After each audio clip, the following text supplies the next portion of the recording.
Romanos 12 começa, né, só para ter uma recapitulada, Paulo está ali falando para a igreja de Roma, como nós vemos falando, né, a igreja se destacou, e agora a continuação, né, ele fala muito para os judeus nessa carta, a igreja ali que se instalou ali em Roma, um lugar assim, como se fosse São Paulo, bem turbulento, a cidade que mais se destacava ali, por negócios, e todo aquele movimento que tem, né, urbano, na época, para a época, né? E ele começa essa carta falando assim, né? Rogo-vos, pois, irmãos, pela compaixão de Deus, que apresenteis os vossos corpos em sacrifício vivo, santo e agradável a Deus, que é o vosso culto racional. Quando Paulo fala, né, rogo-vos, quando ele usa essa palavra, quando ele usa esse termo, né, ali nós podemos ver a sua autoridade apostólica, também ali uma afeição para a igreja de Cristo, para o povo, né, no qual há um pedido para que eles possam buscar, né, buscar mais a Deus. E isso ele fala em sacrifício vivo, né, nos conduz ao entendimento que fomos trazidos a um reino.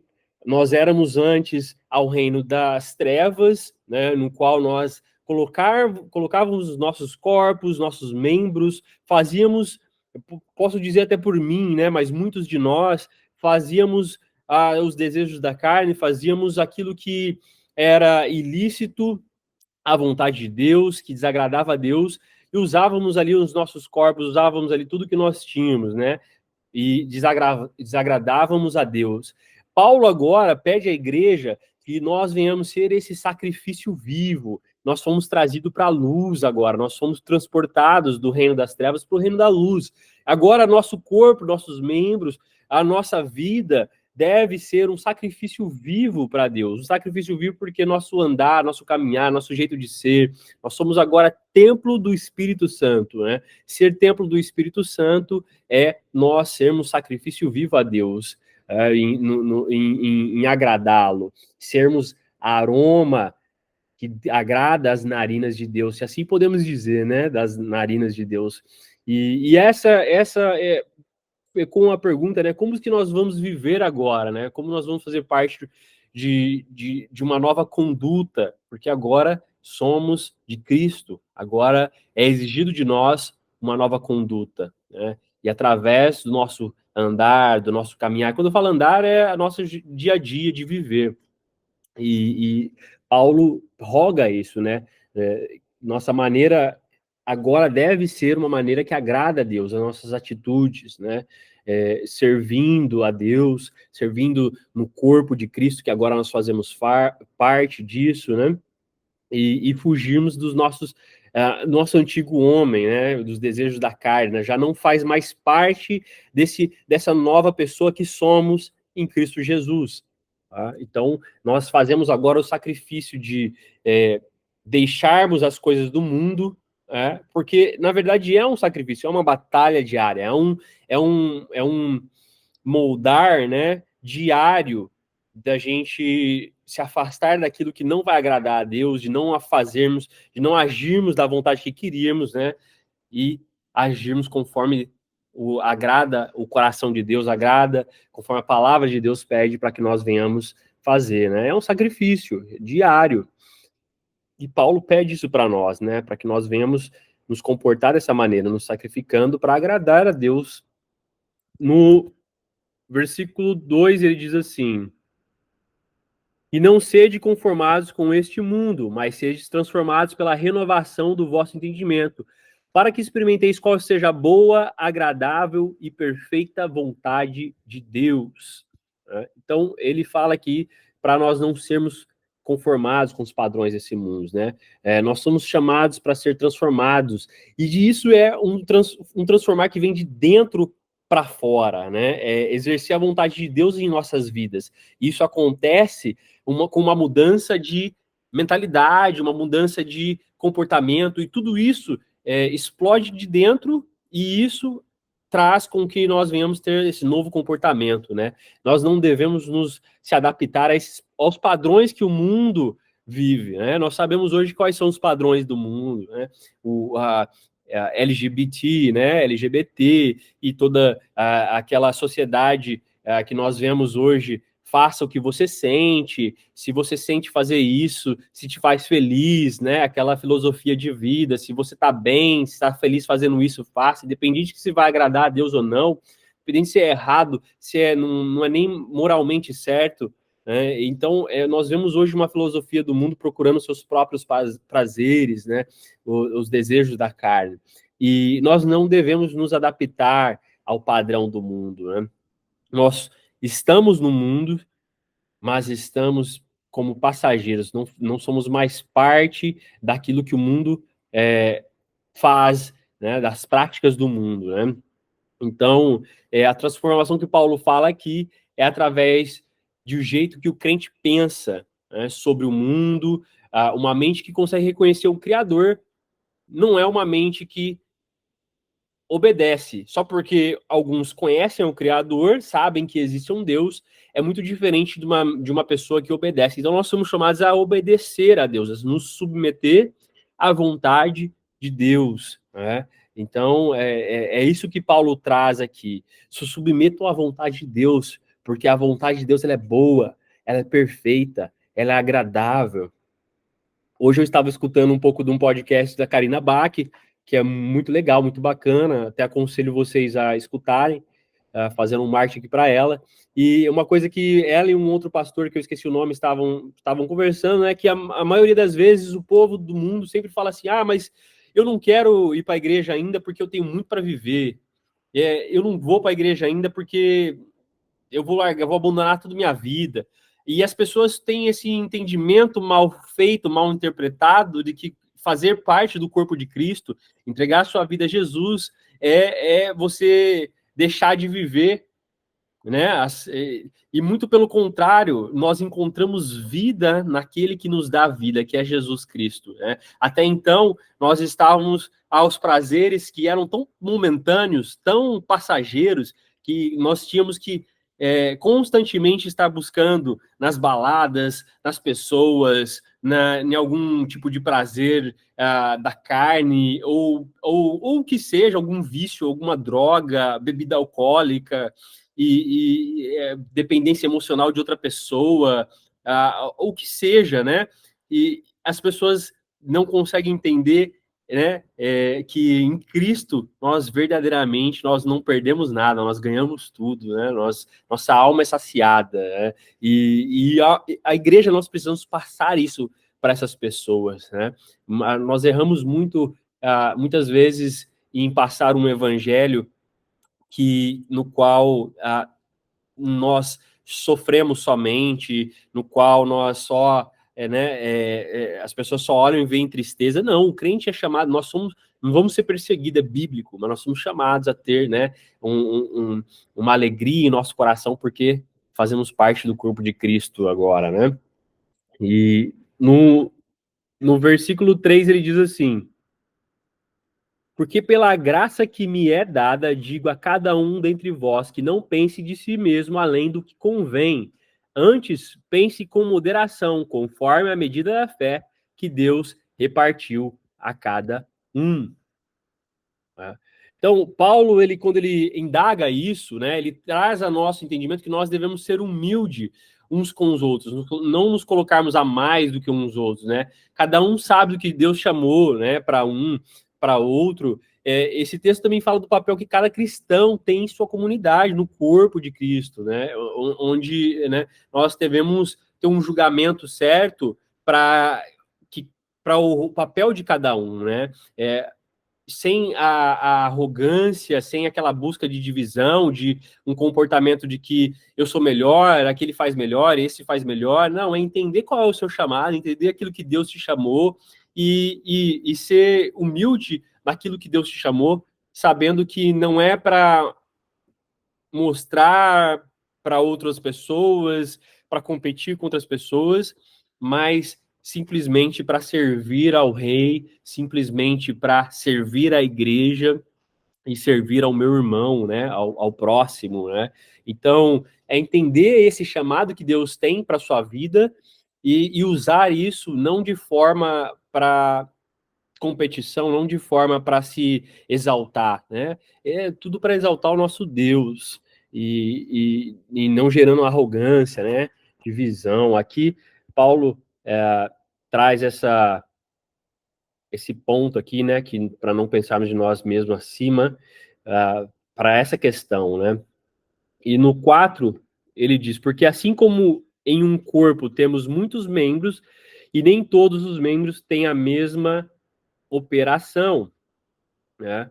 Então nós vemos que na igreja nós vamos ter vários tipos de membros, né? Vão ter pessoas que são chamadas, vão estar fazendo, vão estar servindo, outros vão estar trazendo a palavra, outros vão estar, outros vão ser levitas da casa do Senhor, outros vão ser diáconos, né? Que liderem muito bem, outros têm dons de hospitalidade, que é receber muito bem outras pessoas. Talvez o seu dom seja fazer muito bem, sei lá, um ovo mexido com arroz e feijão, um doce lá que é só você que sabe fazer e fica muito bom, muito top.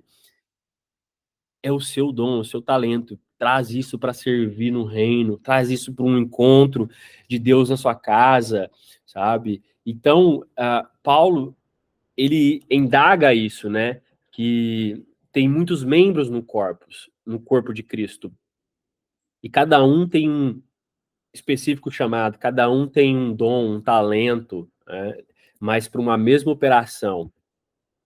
No 5, diz assim: assim nós que somos muitos, somos um só corpo em Cristo, mas individualmente somos membros um dos outros.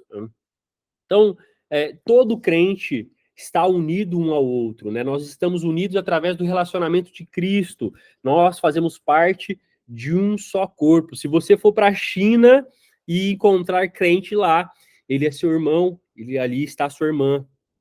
Se você vir para o Canadá, você vai encontrar eu e Ana aqui, muitos outros crentes que somos seus irmãos, né, na fé, em Cristo, somos parte, é um membro que é muito grande, vai muito além de mim, de você, do Brasil. E Paulo deixa bem claro, né, que nós estamos debaixo dessa mesma umbrella que Cristo. E isso é maravilhoso, isso é muito bom de saber, né? Que o corpo de Cristo é grande, ele é forte, ele é poderoso, porque o cabeça dele é Cristo, porque vai além de uma força natural humana, né? E Paulo ele traz essa unidade, nós entendermos isso desse corpo, né? De cada um tem uma específica chamada, um corpo maior do que somente um indivíduo. No versículo 6, ele diz: de modo que tendo diferentes dons, segundo a graça que nos é dada, se é profecia, seja ela segundo a medida da fé. Então, Paulo ele deixa bem claro aqui, né? Nós temos no corpo de Cristo muitas pessoas com muitos dons, né? Isso é um dom de Deus, é a graça estendida. Não é mérito nosso, é a graça de Deus mesmo dando ao seu povo os dons para que o evangelho seja propagado, para que o reino seja cresça. E nós vemos Paulo aqui falando desses dons e ele dá ênfase aqui, né, ao dom de profecia, né, que é dado por Deus. Algumas pessoas, nós somos continuistas. Para quem não sabe um pouquinho esse termo, um termo teológico, continuista é alguém que acredita que os dons que operaram na igreja de Atos, no povo ali de Atos, com os apóstolos, continuam operando, né? Então, se você não sabia desse termo, já saiba agora. Se você acredita na continuação dos dons, dom de profecia, o ofício do profeta, do apóstolo, dons de cura, dons de maravilha, e são coisas que aconteceram na igreja primitiva e que nós, né, continuistas, continuamos acreditando. O pentecostal continua acreditando que esses dons ainda servem para o dia de hoje, né? Não pararam, não, porque existe uma outra linha de interpretação. Então, talvez você já se encaixe aí como um continuista, muito provável. E Paulo, ele fala disso, né?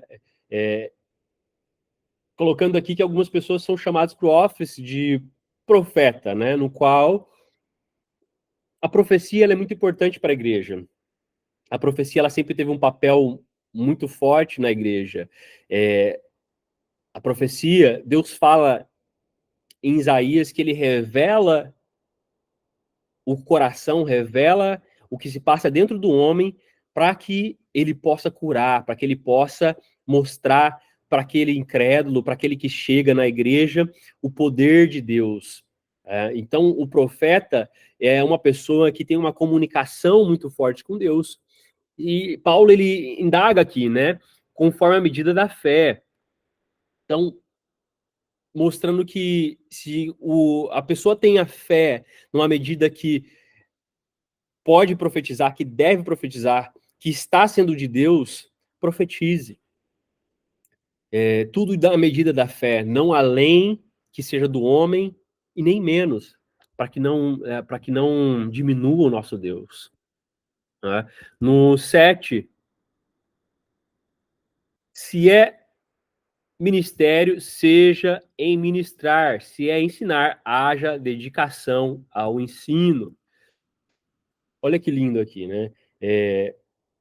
Paulo falando trazendo ao entendimento, né? Se alguém tem o chamado ministerial, se é o chamado de ministrar outras pessoas, se é o chamado de ensino, como eu estou fazendo aqui, que se dedique, que faça, que escute o chamado. Mas não é somente isso. A Bíblia fala sobre 29 dons. E tem muitos outros também, coisas que nós podemos fazer. Mas Paulo indaga aqui que nós devemos servir a esse reino, devemos servir a esse rei, né? Com os nossos dons, nossos talentos, com aquilo que nós temos habilidade. E isso é muito legal, né? Cada um de acordo com o seu ministério. No 8, ou que exorta, use esse dom em exortar. O que reparte, faça com liberdade. O que preside, com cuidado. O que exercita, misericórdia, com alegria. Então, as pessoas que são chamadas a impartir, transferir, ensinar, ministrar, né? Devem fazer isso com uma humildade no coração muito grande, né? Com uma alegria no seu coração muito grande, com um senso de apreciação pelo chamado que Deus deu. Isso não deve ser um fardo, isso não deve ser algo para se vangloriar, isso não deve ser algo para contar vantagem, né? Mas sim com uma humildade, com o um entendimento de que nós estamos lidando com a igreja de Cristo, com o entendimento que nós estamos lidando com um irmão, uma irmã em Cristo, com amor, com carinho. Né? Não deve ser para ser senhor sobre outra pessoa, não, muito pelo contrário. A Bíblia fala que aquele que poderia ter vindo como senhor sobre nós veio para servir, Jesus. Né? Ele fala, eu não vim para ser servido, eu vim para servir. Então, o evangelho, ele destrói o nosso entendimento humano, ele destrói o nosso ego, ele destrói o nosso senso de nós sabemos, porque ele vem com um modelo de vida completamente diferente do que a nossa carne, do que o nosso eu gostaria. Nós vamos ver isso mais para frente nesse capítulo, que é fantástico. O amor não seja fingido. Aborrecei o mal e apegai-vos ao bem. Né? Então, deve ser demonstrado amor na prática do nosso cristianismo, não somente palavras. Ah, eu sou crente. Aí, quantas pessoas que a gente vê falando que é crente, mas não envia uma mensagem para outro irmão, mas não demonstra um amor para a irmã, mas não fala um oi direito, mas nunca deu um abraço em alguém, né? O amor, ele não deve ser só falado. Se eu só falar para minha esposa que eu amo ela e nunca fazer nada, que amor é esse? Nós vemos Deus usando prática o amor, né? Entregou seu filho numa cruz para que nós venhamos ser reconciliados, termos novamente relacionamento com Deus, né? Entregou lá seu filho em sacrifício, deixou o Espírito Santo para nós, para cuidar da gente, para guiar a gente. Então, o amor deve ser algo praticável, não deve ser algo somente falado. Eu te amo, Jesus. Me lembra de Pedro, eu não consigo esquecer dessa passagem, né? Tu me amas, Pedro. Tu sabes que eu te amo. Então, amar a Deus é praticar aquilo, os seus ensinamentos, praticar as escrituras, servir, ter empatia, amar a Deus sobre todas as coisas, amar o meu próximo. Então, o evangelho, ele é muito diferente do que o mundo ensina, né? Amai-vos cordialmente uns aos outros, com amor fraternal, preferindo-vos em honra uns aos outros. Olha que bacana, né? A Bíblia fala que nós devemos amar um ao outro com amor fraternal, amor de família.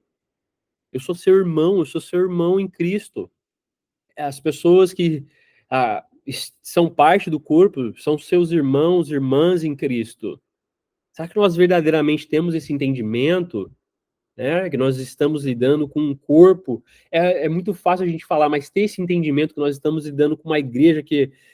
eu falei para esses dias para uma pessoa, eu falei assim, olha, não importa de igreja você eu sou seu irmão em Cristo, você está precisando de ajuda?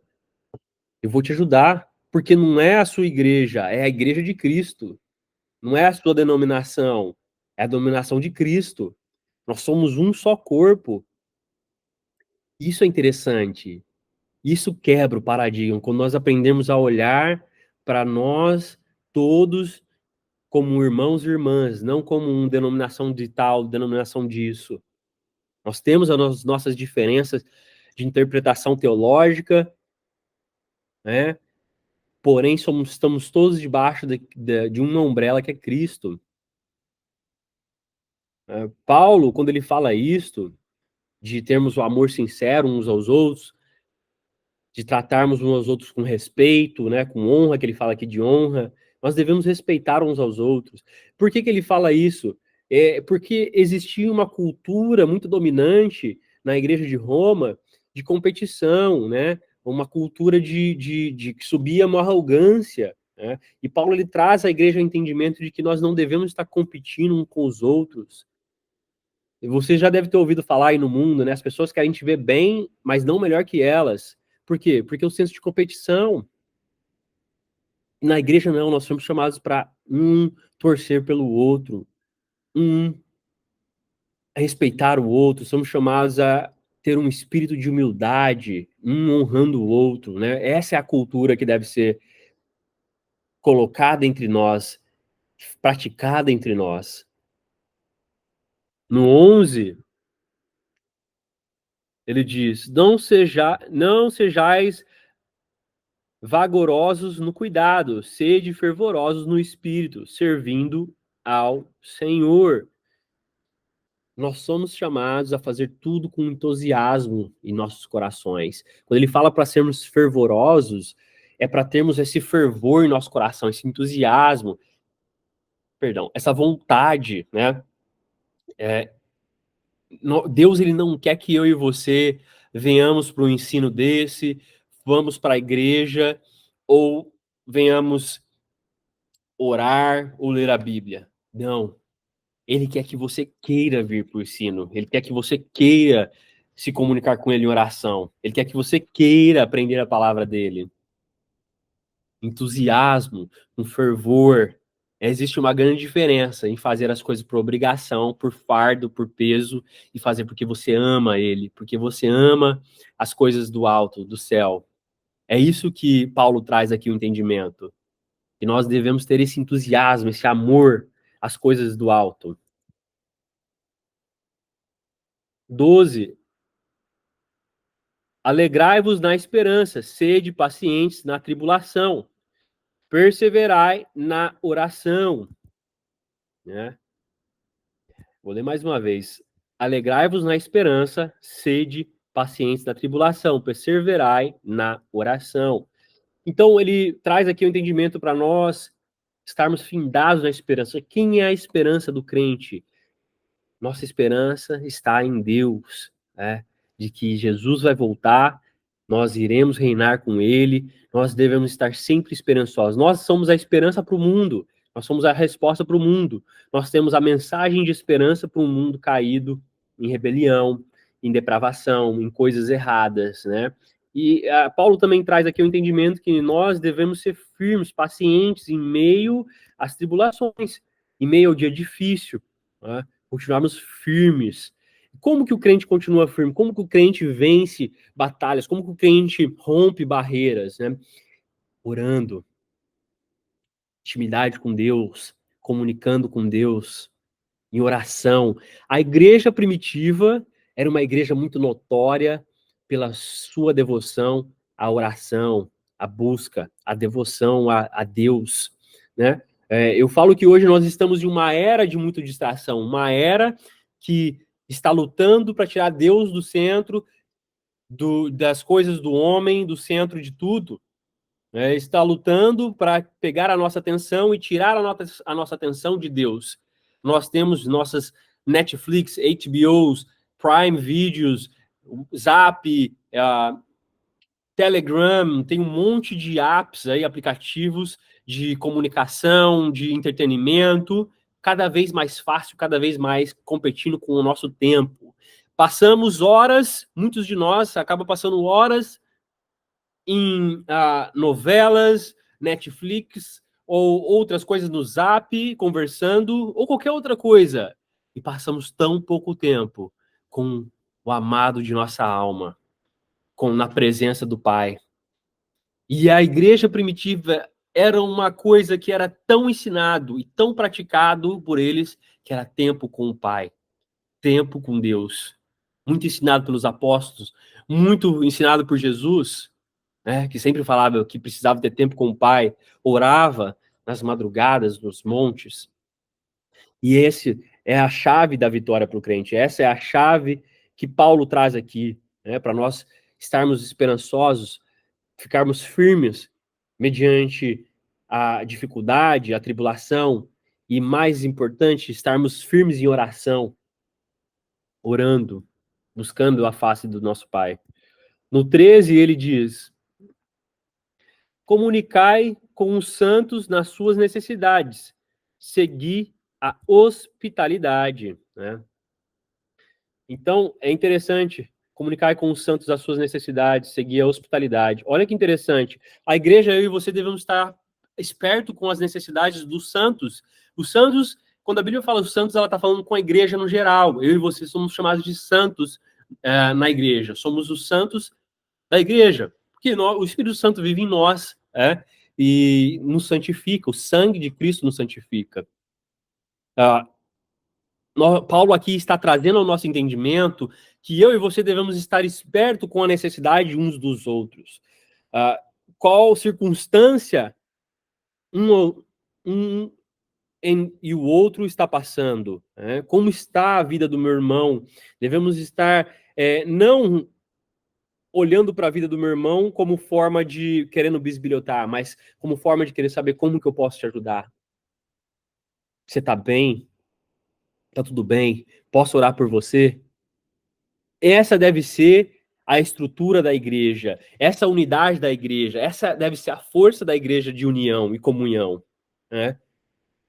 Nós devemos buscar maneiras práticas de ajudar o nosso irmão ou irmã em Cristo, né? E esse é o mesmo problema que acontecia, continua acontecendo, né?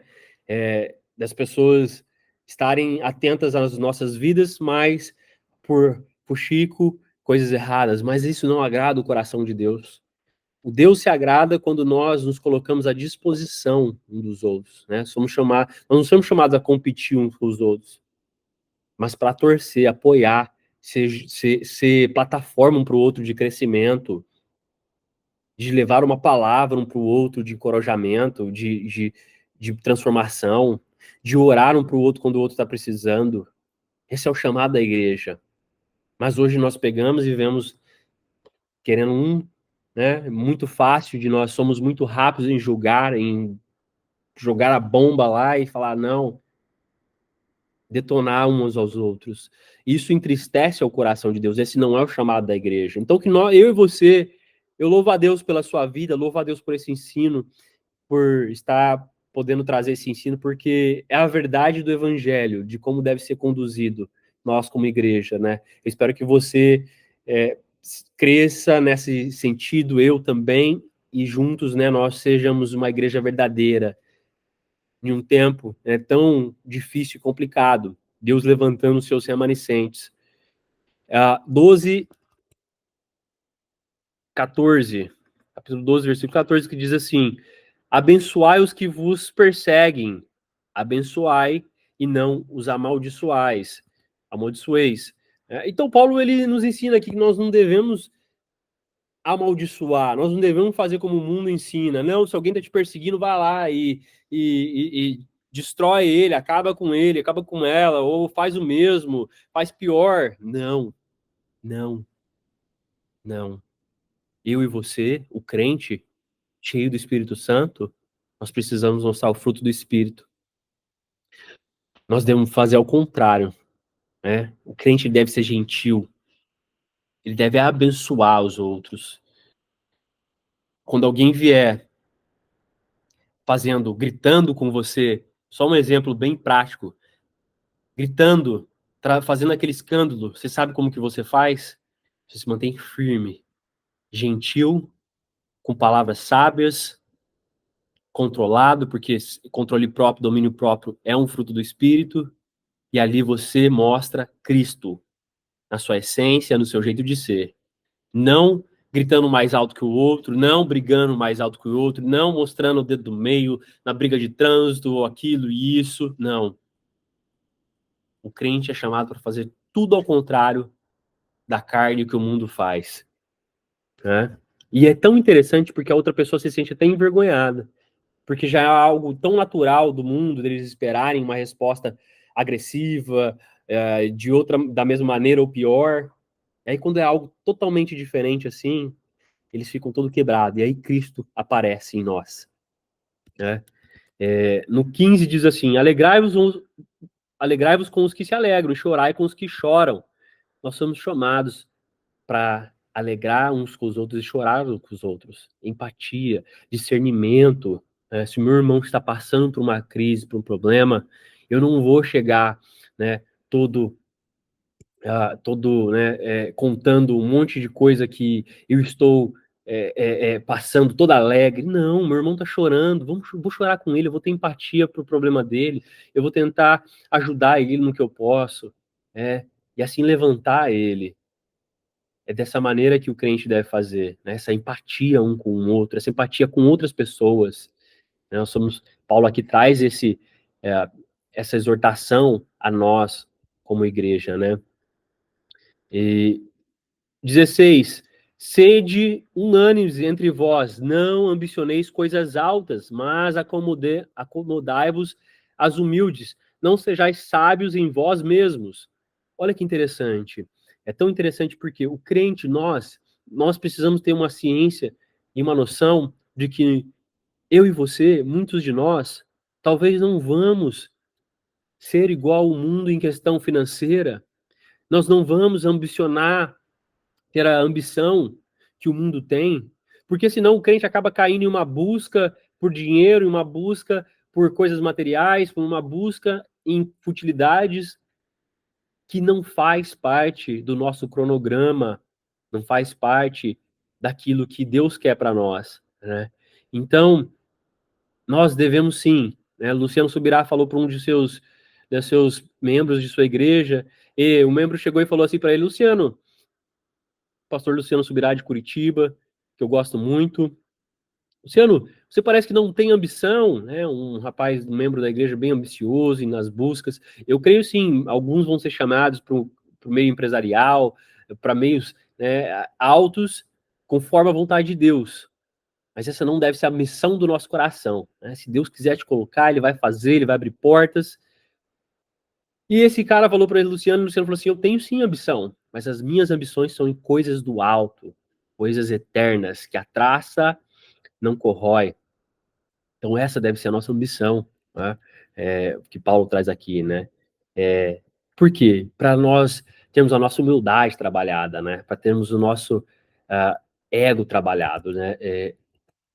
Muitas vezes sobe muito orgulho em nós, né?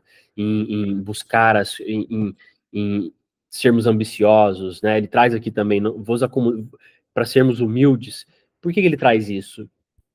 Porque a humildade, ela representa Cristo, né? Quanto mais de orgulho nós temos, mais de Satanás nós temos. Quanto mais de humildade você tem, mais de Cristo você tem. Quanto mais de orgulho você tem, mais Satanás você tem. Então, a humildade representa Cristo. Paulo enfatiza isso muitas vezes aqui nessa abordagem, porque para nós representarmos Cristo em humildade, em amor um com os outros. A ninguém torneis mal por mal. Procurai as coisas honestas perante todos os homens. O crente não deve ter um espírito de vingança. O crente não deve ter esse espírito de que, fulano me fez assim, eu vou fazer de volta. Não. Esse espírito de vingança não é certo, né? O crente deve agir com graça estendida sobre aqueles que o perseguem, aqueles que o machucaram, trataram mal, né? Sendo misericordioso, mostrando Cristo, né? E essa deve ser a maneira que o crente deve se comportar. Se for possível, quanto estiver em vós, tende paz com todos os homens. Né? Então, Paulo aqui ele traz ao nosso entendimento que tente o possível para ter paz com todos ao seu redor, criar ambiente de paz. Claro, se alguém for contra a palavra de Deus, se alguém for contra o Cristo que você carrega, aí, né, não tem como. Porém, sobretudo, mantenha a paz, faça o possível para ter um ambiente de paz. Não entre em contendas com outras pessoas, não entre em discussões tolas, não, a não ser que alguém esteja afligindo o seu Deus, e indo contra a palavra de Deus, aquilo que a palavra nos ensina, né? Então aí não tem como. No 19 diz: não vos vingueis a vós mesmo, amados, mas dai lugar à ira, porque está escrito: minha é a vingança e eu recompensarei, diz o Senhor, né? Quem luta as suas batalhas é Deus. Quem luta as nossas batalhas é Deus. Não tente vingar as suas batalhas por si próprio. Não dê uso à justiça própria. Porque quando você faz justiça própria por suas próprias mãos, Deus tira a mão dele. Você quer fazer por suas mãos? Vai lá. Aí ele não faz. Não, mas nós, Paulo deixa bem certo aqui, dizendo, né, aos romanos, que recua para nós, né, não pagarem vingança com vingança, né? Aqueles que o machucaram, perseguiram. Não. Quem batalha, quem vai fazer um julgamento, haverá um julgamento final. Nada passa despercebido de Deus. E Deus vai julgar todos. Todos. Existe uma lei da colheita. Ninguém planta abacaxi e colhe limão. Se uma pessoa está perseguindo, se uma pessoa está maltratando, se uma pessoa está fazendo, agindo de maneira errada, é, essa pessoa vai colher problemas. Deus não deixa nada impune. E é Ele quem batalha por nós. Portanto, se o teu inimigo tiver fome, olha como eu falo que o evangelho quebra, né? Todo o padrão humano. Se o teu inimigo tiver fome, dá-lhe de comer. Se tiver sede, dá-lhe de beber. Porque fazendo isto, amontoarás brasas de fogo sobre a sua cabeça. O evangelho ele quebra o homem. O evangelho ele quebra o orgulho, o ego do homem, a essência da carne, porque nós mesmos não faríamos isso. Se não é o Espírito Santo de Deus em nós mata ele, joga na prisão, né? É, destrói ele, tem que passar mesmo por tudo pior. Nossa essência. Eu não estou falando que uma pessoa deve é,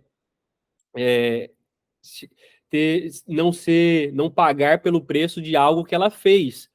Por exemplo, se uma pessoa infringiu uma lei, ela deve pagar com punição. Aqui é uma questão de perseguição espiritual, né, de uma perseguição contra Cristo, contra as nossas crenças, contra a nossa fé, né? E Cristo, ele fala, dá outra face, dá de comer, vê qual que é a necessidade do seu inimigo, supra a necessidade dele. Olha que evangelho diferente. Que coisa, né? Eu amo o evangelho de Cristo. Cristo realmente é, é algo fora do normal. Por isso que os judeus não conseguiram entender, né? Em uma fase que era olho por olho, dente por dente, vem Deus trazendo, né? Encarnado, trazendo um entendimento muito fora do entendimento humano, né? E no versículo 21, para terminar, não te deixes vencer do mal, mas vença o mal com o bem. O crente é chamado para tratar o mal com o bem. O crente é chamado para trazer as boas novas de Cristo. O crente é chamado para mostrar Cristo. Eu acho muito interessante tudo que nós aprendemos aqui, porque nós vemos, né, Paulo trazendo esse entendimento de que nós, como igreja, devemos ter esse comportamento de sacrifício com o nosso corpo, que agora somos novas criaturas, estamos em Cristo. Essa operação de membros, do qual somos membros de um só corpo, juntos, unidos, debaixo de uma cabeça de Cristo, independente de denominação, e esse entendimento de como devemos nos dar com aquele que nos persegue, aqueles que nos machucam, aqueles que querem o nosso mal, né? Em desejar o bem, abençoar, buscar a necessidade dele suprir. Né? Também falando dos dons, né? Que ele falou sobre os dons de cada um da igreja dentro do corpo. Né? Cada um não se enxergar mais, não competir um com o outro e exercer os dons que Deus deu a cada um à medida de sua fé. Então, basicamente, resumindo, essa é a aula de hoje. Não vou passar do tempo hoje e quero agradecer cada um de vocês pela, pela oportunidade de estar aqui hoje com vocês. Que cada um de vocês sejam abençoados com essa palavra, que vocês possam crescer em graça, em conhecimento, que o Senhor Jesus venha abençoar a casa de vocês, cada um de vocês, a família de vocês. Quero orar antes da gente terminar e assim a gente pode concluir. Senhor Jesus, Pai querido, Pai, eu te agradeço, meu Deus, por mais uma aula ministrada. Pai, eu te agradeço, Senhor, pela palavra que o Senhor lançou aos nossos corações. Pai, eu creio que o Senhor vai fazer algo sobrenatural em nosso meio. Pai, eu creio que cada pessoa que escutar essa palavra, Pai, oh Deus, vai ser edificada, transformada, exortada, e assim, Pai, oh Deus, frutos vão ser gerados, Pai, de como nós devemos ser como cristão, de como nós devemos ser, Pai, oh Deus, como igreja, de como nós devemos agir, Pai, oh Deus, com os nossos inimigos. Pai, Jesus, derrame em nós, Pai, oh Deus, um espírito de ousadia, um espírito, Pai, oh Deus, de união, um espírito, Pai, oh Deus, cheio de devoção à sua palavra. Pai, que nós possamos buscar a sua face em entendimento, em intimidade. Senhor, Pai, oh Deus, dá, Pai, oh Deus, fome, sede da sua palavra, Pai, que nós possamos ser um povo cheio do seu Espírito Santo, cheio, Pai, oh Deus, da sua presença. Pai, visita cada um, Pai, oh Deus, cada um que não pôde estar, cada um que vai assistir essa aula ainda, Pai, que eles possam ser tocados, possam ser abençoados, Pai, oh Deus, traz o seu povo, Pai, oh Deus, para perto, traz o seu povo, Pai, oh Deus, para níveis de entendimento, de conhecimento, de busca, de amadurecimento, Pai, oh Deus, usa cada um deles, Pai, conforme a sua vontade.